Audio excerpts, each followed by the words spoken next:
함께하는 교회는 하나님이 함께하고 우리의 이웃이 함께하는 하나님의 아름다운 공동체입니다.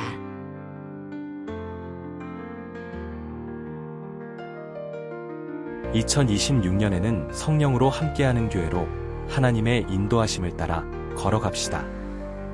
성령 충만한 은혜가 성도님들의 모든 삶 가운데 넘쳐나시길 바랍니다.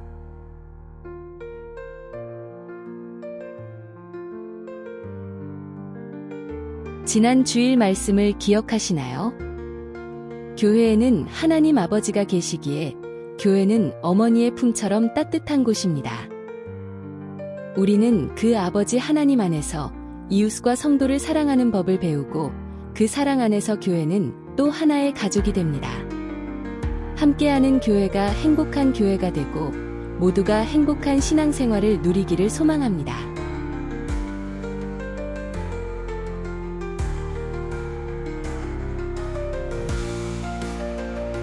오늘은 이만한 믿음을 만나보지 못하였노라라는 제목 아래 누가복음 7장 1절부터 9절까지의 말씀을 본문으로 전성재 담임 목사님께서 하나님의 말씀을 전하십니다.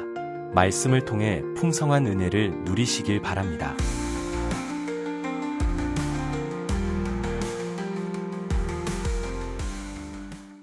자, 오늘 함께 볼 말씀 누가복음 7장입니다. 누가복음 7장이고요. 1절부터 9절까지 말씀인데 제가 한 절 읽고 여러분들이 한 절 읽고 마지막 절은 다 함께 읽도록 하겠습니다. 예수께서 모든 말씀을 백성에게 들려주시기를 마치신 후에 가버나움으로 들어가시니라.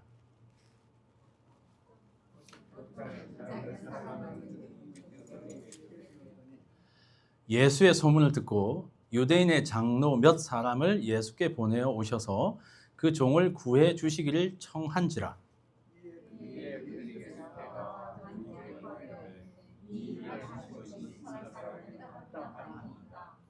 그가 우리 민족을 사랑하고 또한 우리를 위하여 회당을 지었나이다 하니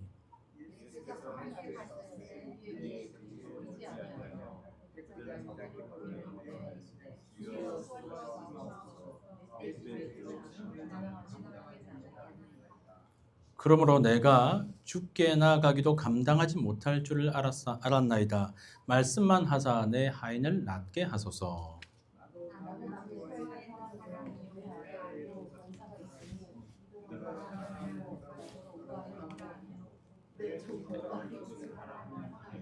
다 같이 읽을까요? 시작. 예수께서 들으시고 그를 놀랍게 여겨 돌이키사 마르는 무리에게 이르시되 내가 너희에게 이르노니 이스라엘 중에서도 이만한 믿음은 만나보지 못하였노라 하시더라. 아멘. 오늘 우리가 믿음에 관해서 조금 살펴보기 원합니다. 성경에서 말하는 믿음이라는 것은 하나님이 존재한다라는 것, 이 사실에 끝나는 것이 아니라 히브리서 말씀 11장 1절에 나오는 말씀처럼 믿음은 바라는 것들의 실상이요 보지 못하는 것들의 증거다라고 하시는 것처럼 우리가 눈에 보이진 않지만 하나님의 약속이 반드시 이루어지리라는 것을 믿는 것을 말합니다.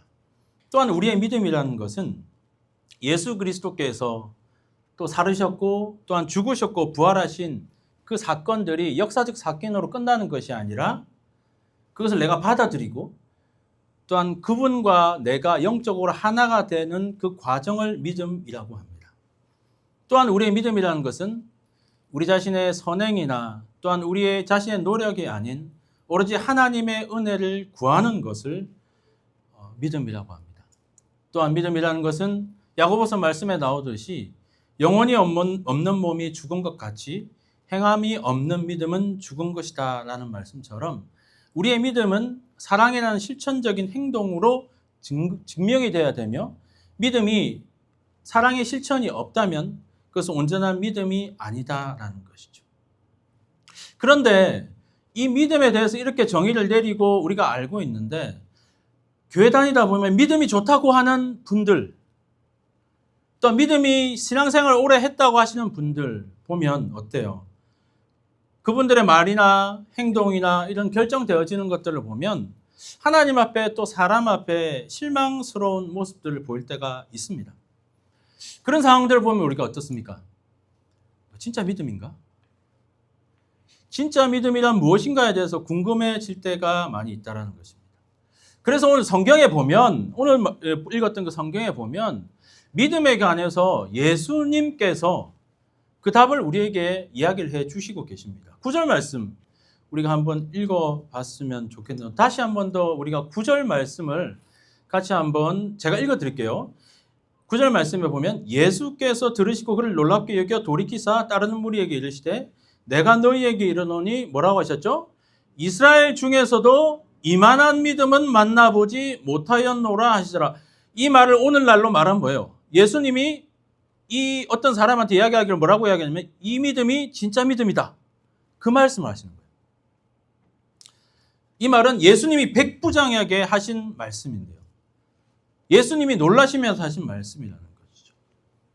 오늘 말씀을 듣는 우리가 이 백부장의 믿음, 예수님께서 진짜 믿음이라고 말씀해 주신 그 백부장의 믿음을 대해서 우리가 좀 도전을 받고 예수님 말씀하셨잖아요. 이스라엘의 이만한 믿음을 보지 못했다라고 말씀하시니까 예수님 앞에 오늘 말씀을 통해서 예수님 이스라엘은 못 보셨겠지만 여기 미국 LA에는 이만한 믿음을 가진 사람들이 있습니다라고 담대히 외칠 수 있는 그런 믿음의 시간 또 말씀의 시간이 되시기를 주의 이름으로 축원합니다.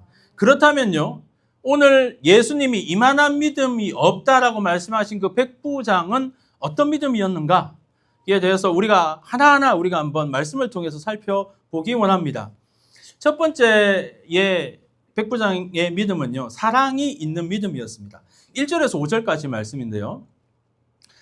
1절에서 5절까지의 말씀을 제가 다시 한번 더 읽어보면 예수께서 모든 말씀을 백성에게 들려주시고 가버나움으로 들어가시고 나서 2절에 보면 이런 말씀이 있습니다. 어떤 백부장의 사랑하는 종이 병들어 죽게 되었다.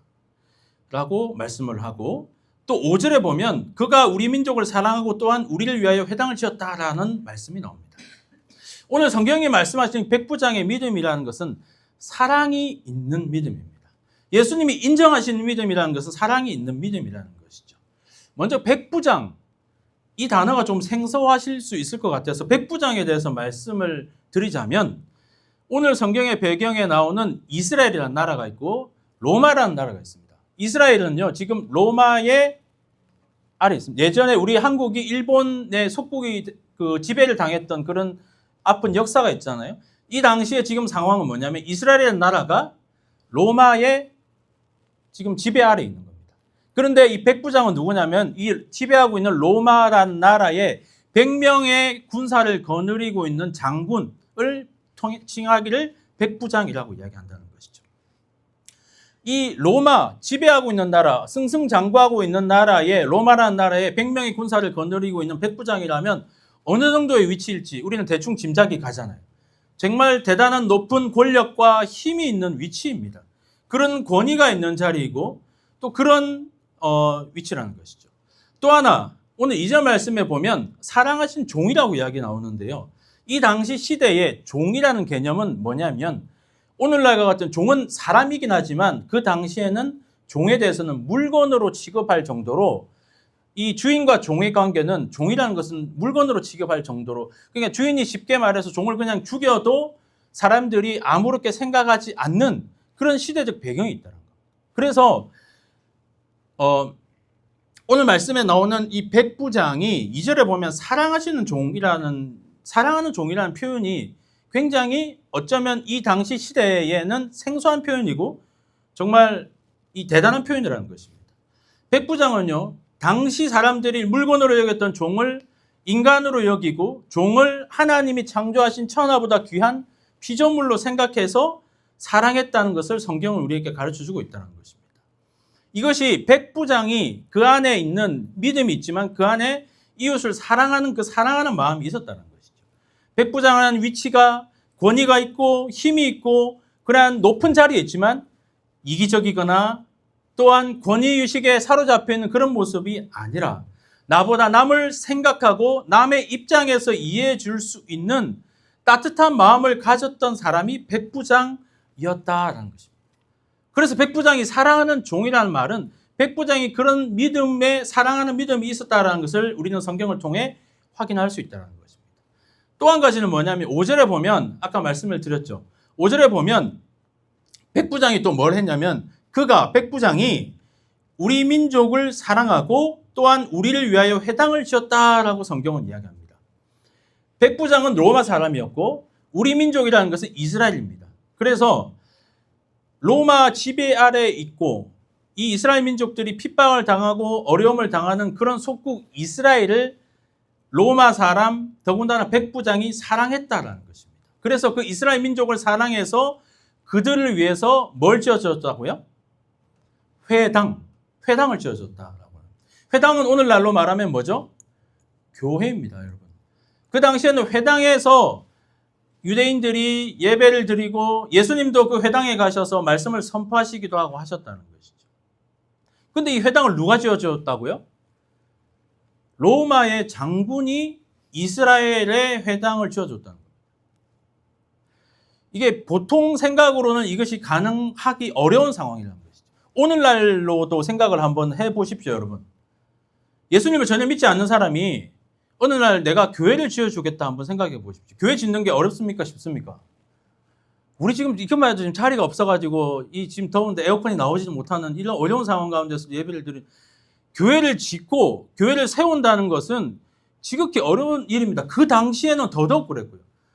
로마의 장군은 어떤 직업입니까? 직업 군인이에요, 말 그대로. 월급이 있는 그런 로마의 군인인데 본인의 사비를 털어서 회당을 지어주었다는 거예요. 이건 보통 마음, 일반적인 마음으로는 할 수 없는다는 것이죠. 그래서 그 이스라엘 백성들이 어떤 마음으로 이 백부장이 그들을 위해서 회당을 지어주었는지를 너무 잘 알기 때문에 5절 말씀에 보면 뭐라고 이야기하잖아요. 그가 우리 민족을 뭐 했다고요? 사랑했다는 거예요. 그리고 우리를 위하여 회당을 지었다. 그 사랑의 표현으로 회당을 지어주었다라고 이야기하고 있다는 것입니다. 사랑하는 성도 여러분, 백부장이요, 믿음이 없이 백부장이요, 사랑이 없이 어떻게 회당을 지어줄 수 있었겠습니까? 이것은 사랑의 믿음이 없이는 불가능한 일이다라는 것입니다. 오늘 백부장을 통해서 우리가 이 사랑하는 믿음이 우리 가운데 있어야 된다라는 것입니다. 성경에도 보면 요한 1서 4장 7절과 8절 말씀에 이런 말씀이 있습니다. 말씀 읽어드리겠습니다. 사랑하는 자들아, 우리가 서로 사랑하자. 사랑은 하나님께 속한 것이니 사랑하는 자마다 하나님으로부터 나서 하나님을 알고 사랑하지 아니하는 자는 하나님을 알지 못하나니 이는 하나님은 사랑이심이라. 성경에도 보면요, 사랑에 관하여 우리가 사랑할 수 있는 이유는 하나님께서 사랑의 근원이시고 하나님께서 그 사랑한다는 증거로 예수 그리스도 자신의 독생자를 우리에게 보내주신 그 방법을 우리에게 보여주셨다라는 것입니다. 우리는 하나님의 사랑을 빚진 자입니다. 우리는 빚진 자로서 우리가 하나님으로부터 사랑을 받았기 때문에 그 사랑을 가지고 믿음으로 세상을 향해 전진해 나가야 한다라는 것입니다. 우리의 믿음이 만약에 사랑이 없는 믿음이라면 광신도나 폭도가 되기 쉽습니다. 유대인들이요, 믿음을 잘 지키고 율법을 잘 지키고 자신의 삶에 정말 흠 잡을 것 없을 것처럼 그렇게 너무 완벽하게 잘 살았습니다. 그때 그 유대인들에게 예수님께서 뭐라고 이야기하셨습니까? 그런 유대인들에 대해서 독사의 자식들아, 바리새인들이 그렇게 살았어요. 믿음이 있는 것처럼 너무 경건하게 보이지만 그들 안에는 사랑이 없었다는 것입니다. 그래서 이 유대인들의 그 신앙에 대해서 예수님이 이 땅에 오셔서 계속적으로 이야기한 게 뭡니까? 너희 안에 그리스도의 마음을 품어야 된다는 것입니다. 계속해서 예수님이 이 땅에 오셔서 희생하고 헌신한 그 삶이 그들의 믿음 가운데 있어야 됨을 예수님이 계속적으로 말씀해 주시지 않으셨습니까? 사랑이 없으면 강팍해지고 무자비해지고 독선적이고 이기적인 모습이 된다는 것입니다. 오늘날 우리 그리스도인들도 그런 모습 많이 있잖아요. 교회가 욕을 먹는 이유가 뭡니까? 너무나 이기적이고 독선적이고 젊은 사람들은 어때요? 교회에 대해서 너무나 안 좋은 인식을 가지게 되잖아요. 권위적이고 독선적인 모습을 통해서.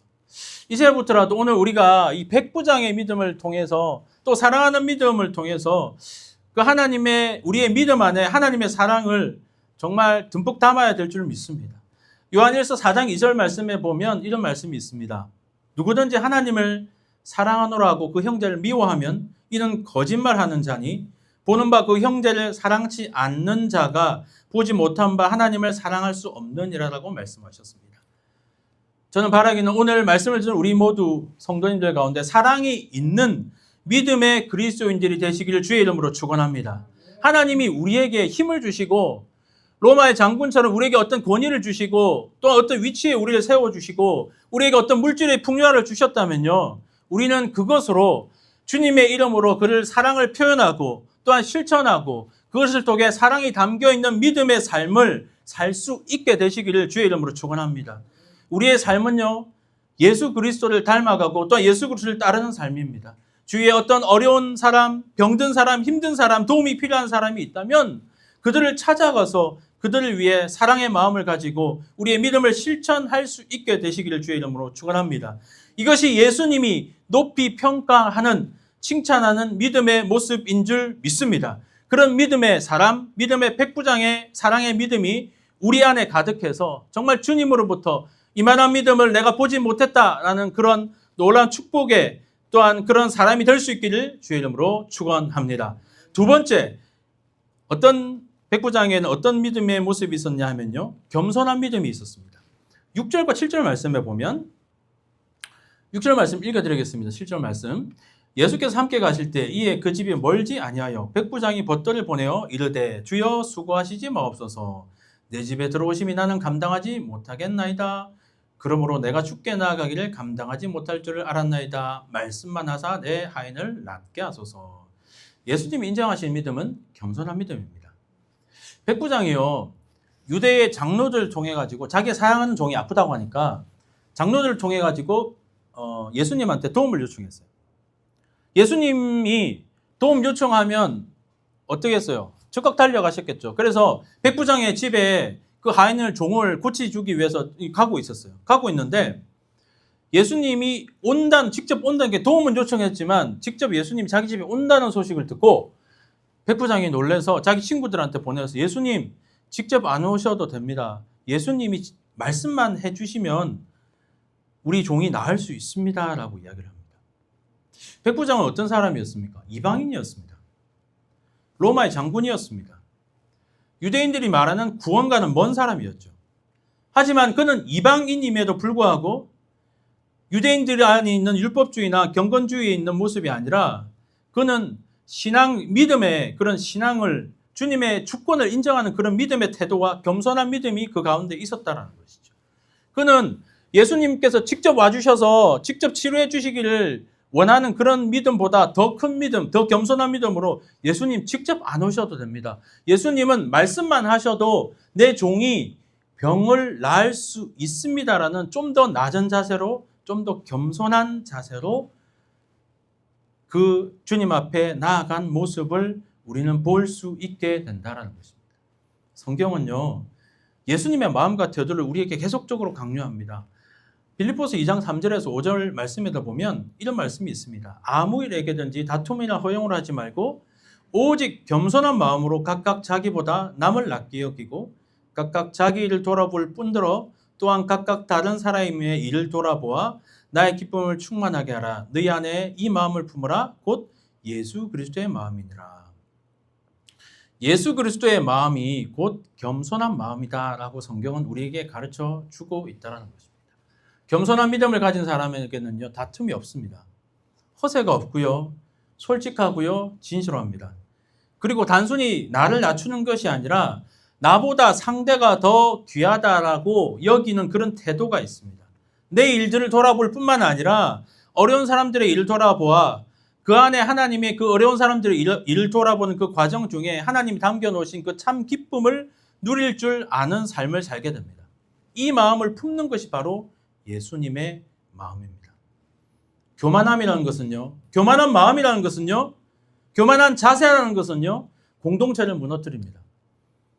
여러분 가정에서도 그렇죠. 교회에서도 그렇죠. 공동체가 균일이 생기고 무너지는 이유가 무엇입니까? 왜 가정에서, 왜 교회에서 그런 모습들이 보입니까?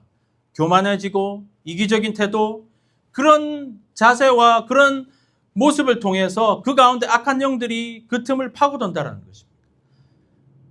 오늘 말씀을 들은 우리가 분명히 알고 깨달아야 되는 중요한 사실이 있습니다. 그것은 뭐냐면요. 우리 모두는요, 죄인입니다, 여러분. 베드로가 예수님께서 십자가에 달리실 때에 그 어려운 십자가의 길을 가실 때 베드로가 도망갔습니다.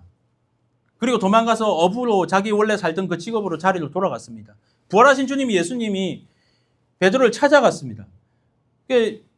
그전처럼 거물을 던지는데 물고기를 잡지 못하니까 예수님이 저쪽으로 던져봐라 했을 때 물고기를 잡습니다. 그리고 나서 베드로가 예수님한테 이런 고백을 합니다. 주여 나를 떠나소서 나는 죄인입니다. 자신의 모습을, 진정한 모습을 그때 깨닫게 된 것이죠. 사랑하는 성도 여러분, 우리는요, 죄인입니다. 성경에 의하면 모든 사람이 죄를 범하였음에 하나님의 영광에 이르지 못하더라라고 성경은 말씀하고 있습니다. 살인죄를 범한 사람이 어떻게 도둑질한 사람한테 욕을 할 수 있겠습니까? 어떻게 죄인이 죄인을 비난할 수 있겠습니까? 사도 바울은요, 매일 이야기합니다. 나는 날마다 죽노라라고 고백했습니다. 우리가 죄인임을 인식한다면 우리의 신앙이, 우리의 인생의 목표가 날마다 낮은 곳으로, 아무도 찾지 않는 곳으로 향해 나아가야 될 줄 믿습니다. 그래야 할 때에 우리는 그 낮은 자리에서, 그 아무도 찾지 않는 그 자리에서 비로소 우리는 주님을 만날 수 있게 된다라는 것입니다. 세례 요한이 예수님을 향하여서 나는 그분의 신들매를 풀기로 감당치 못하겠다라고 말씀했습니다. 이것은 오늘 나오는 백부장이 주님이 내 집에 오심을 나는 감당하지 못하겠습니다. 그냥 말씀만 해주십시오라는 그런 모습과 너무나도 흡사하다는 것입니다. 바라기는 오늘 말씀을 들은 우리 함께하는 교회 모든 성도님들이 이런 백부장과 같은 겸손한 믿음으로 주님을 만나고 또한 주님을 섬기고 모든 이들에게 백부장이 예수님을 맞이하는 것처럼 겸손함과 경외함으로 모든 믿음의 사람들을 대하고 또한 그들을 섬길 수 있는 겸손한 믿음을 가지게 되시기를 주의 이름으로 축원합니다. 그래야 할 때 진정으로 주님이 원하시는, 주님이 인정하시는 참된 믿음의 사람들로 세워지게 될 줄 믿습니다.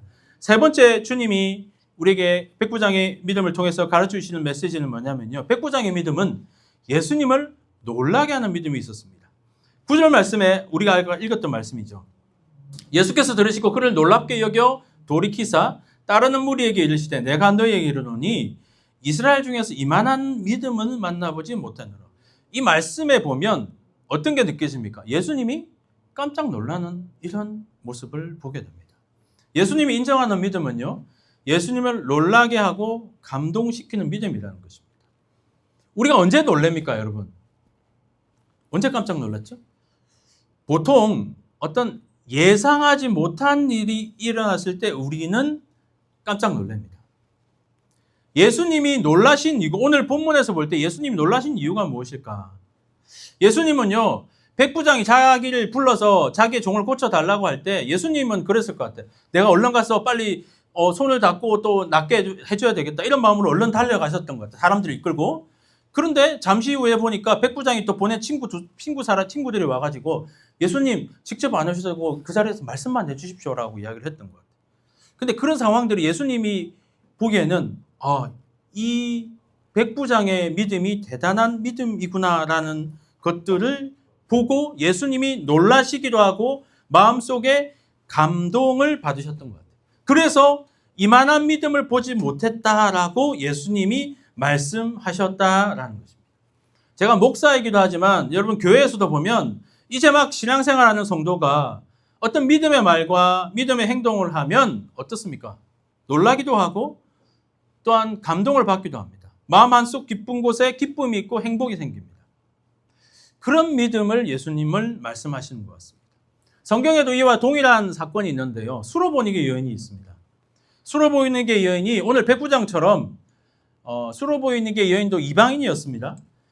당시 유대인과 이방인 사이에는 큰 장벽이 있었습니다. 그리고 더군다나 수로보니게 여인이었습니다. 당시의 여자들은 굉장히 대우를 못 받는 그런 위치였습니다. 근데 이 수로보이닉의 여인에게는 딸이 있었는데 딸이 귀신이 들린 겁니다. 그래서 자신의 체면이나 자신의 신분이나 이 모든 걸 다 내려놓고 자기 자식을 살리겠다는 마음으로 예수님을 찾아갑니다. 예수님이 사역하고 있는데 찾아가요, 수로보니게 여인이. 그래서 예수님한테 자기 딸을 고쳐달라고 외칩니다. 예수님, 제 딸 좀 고쳐주십시오 라고 외칩니다. 그런데 예수님께서는 의외의 대답을 하십니다. 마가복음 7장 27절에 예수님은 이런 대답을 하십니다. 잔으로 먼저 배불리 먹게 할지니 자녀의 떡을 취하여 개들에게 던지며 마땅치 아니하니라. 예수님답지 않게 너무나 냉정하게 수로보니게 여인에게 대답을 하십니다. 이 말씀은 이 여인에게 있어서 자존심을 건드리거나 어떻게 하면 이 여인에게 실망을 시키는 말이 될 수도 있었지만 이 여인은 예수님의 말씀에 즉각적으로 그것을 수용하면서 대답을 합니다. 7장 28절 그 다음 절에 이렇게 이야기합니다. 주여, 맞습니다. 옳습니다. 하지만 상 아래의 개들도 아이들이 먹던 부스러기를 먹습니다 라고 이야기를 합니다. 이 여인은요, 예수님의 말씀을 반박하지 않고 오히려 그것을 받아서 부스러기라도 받는 은혜를 누리고 싶습니다 라고 예수님 앞에 답을 하는 모습을 보게 됩니다. 이 모습을 보고 예수님이 하신 말씀이 여자여, 내 믿음이 크도다. 내 소원대로 되리라 라고 말씀하시고 그 시로부터 딸이 병이 다 나았다라고 성경은 기록합니다. 수로보니게 여인의 이 믿음은 예수님을 놀라게 하였고 예수님을 감동시켰고 이에 이 여인을 향하여서 예수님이 하신 말씀이 너의 믿음이 크도다라고 말씀하셨다라는 것입니다. 오늘 우리는 우리 주님을 놀라게 하고 감동시키는 믿음의 말과 행동을 할 수 있게 되시기를 주의 이름으로 축원합니다. 그러면 어떻게 하면 주님을 놀라게 하고 감동시킬 수 있을까? 그것의 핵심은 뭐냐면 우리의 변화에 있는 것 같습니다. 우리가 신앙생활을 오래 쭉 해오고 있지만 우리의 신앙이라는 것은요, 계속 한 곳에 머물러 있는 이 모습이 아니라는 것이죠. 우리의 신앙은 끊임없이 주님을 향하여서 변화되고 또한 순간순간 매일매일 성장하고 성숙하는 그런 신앙이어야 한다는 것입니다. 예수님 성경 말씀에도 나와 있지 않습니까? 내게 능력 주시는 자 안에서 내가 모든 것을 할 수 있다. 할 수 있다는 그런 믿음, 또한 그 믿음으로 주님 앞에 우리가 매일매일 변화하는 그런 모습이 우리 주님을 감동시키고 또한 우리 주님을 놀라게 하는 그런 모습이다라는 것입니다. 사랑하는 성도 여러분, 하나님은 어떠십니까? 전지전능하신 분이십니다. 우리가 그 전지전능하신 분을 믿는다면 우리의 모습, 정말 우리의 작은 변화를 통해 우리 하나님은 큰 감동을 받으실 줄 믿습니다. 우리가 교회 다니고 있지만 내가 저 사람의 믿음, 정말 저만큼밖에 안 되는 믿음이라는 어떤 선입견을 가지고 있지 않습니까? 근데 그 사람이 어느 날 예배 시간에 아멘도 하지 않던 그 사람이 아멘을 한다고 생각해 보십시오. 헌금 생활을 하지도 않던 사람이 헌금을 시작한다고 생각해 보십시오. 기도를 하실지도 모르는 사람들이 갑자기 기도를 정말 뜨겁게 하는 그런 성령 충만한 모습을 보인다고 생각해 보십시오. 우리가 보기에도 그 모습이 너무나 감동되고 놀랍지 않습니까? 저는 바라기는요, 오늘 말씀을 들은 우리의 삶에도, 우리의 언어에도, 우리의 생각에도, 우리의 말에도 모든 부정이 또한 긍정으로 바뀌고 또한 모든 저주가 축복으로 바꾸게 되시기를 주의 이름으로 축원합니다. 또한 우리의 행동이나 생각들이요, 정말 주님이 원하시는 그 변화, 또한 주님이 감동하실 만한 수준으로 우리가 날마다 더 성장하게 되시기를 주의 이름으로 축원합니다. 또한 우리가 드려지는 이 예배도 그냥 한 번 한 주에 끝나는 예배가 아니라 온 마음과 정성을 다해서 하나님께 올려드리는, 하나님께 감동을 드릴 수 있는 그런 예배가 되시기를 주의 이름으로 축원합니다. 정말 사도 바울이 말한 것처럼 우리가 날마다 주를 향하여 죽고 또한 내 안에 주님이 살아나서 정말 내 안에서 주님을 향한 그런 뜨거운 변화에 대한 갈망함을 통해 하나님이 날마다 우리의 모습을 보고 감동받고 또한 주님이 나를 통해서 놀라워하시는 그런 놀라운 역사가 우리 가운데 있게 되시기를 주의 이름으로 축원합니다. 우리 인생에 교회를 다닌다는 것은 하나의 종교활동이 아닙니다. 우리의 삶의 변화가 지속적으로 이루어져야 한다는 것입니다. 또한 우리가 교회를 다닌다고 하는 것은 일주일에 한 번 예배를 드려서 끝나는 것이 아니라 주중에 살아가는 우리의 직장이나 우리의 삶의 환경이나 우리의 가정이나 우리의 모든 사업장에도 우리의 말과 행동에 세상 사람들보다는 더 성숙하고 또 성결한 모습이 우리 가운데 있어야 한다라는 것입니다. 우리의 삶에는 반드시 변화가 있어야 되고 그것을 통해 하나님의 놀람과 감동이 이어진다라는 것입니다. 그 변화의 주인공이 되시기를 주의 이름으로 축원합니다. 말씀을 정리하겠습니다. 예수님이 이스라엘에서 이만한 믿음을 보지 못했다 하신 백부장의 믿음, 우리 가운데 있기를 원합니다. 또한 예수님께서 오늘 말씀을 들은 우리를 보시며 이만한 믿음이 미국에도 있네? 라고 하는 그런 놀라운 역사가 있게 되기를 축원합니다. 그것을 위해서 사랑하는 믿음, 또한 겸손한 믿음, 또한 예수님을 놀라게 하는 믿음이 있게 되는 저와 여러분 되시기를 주의 이름으로 축원합니다. 기도하겠습니다.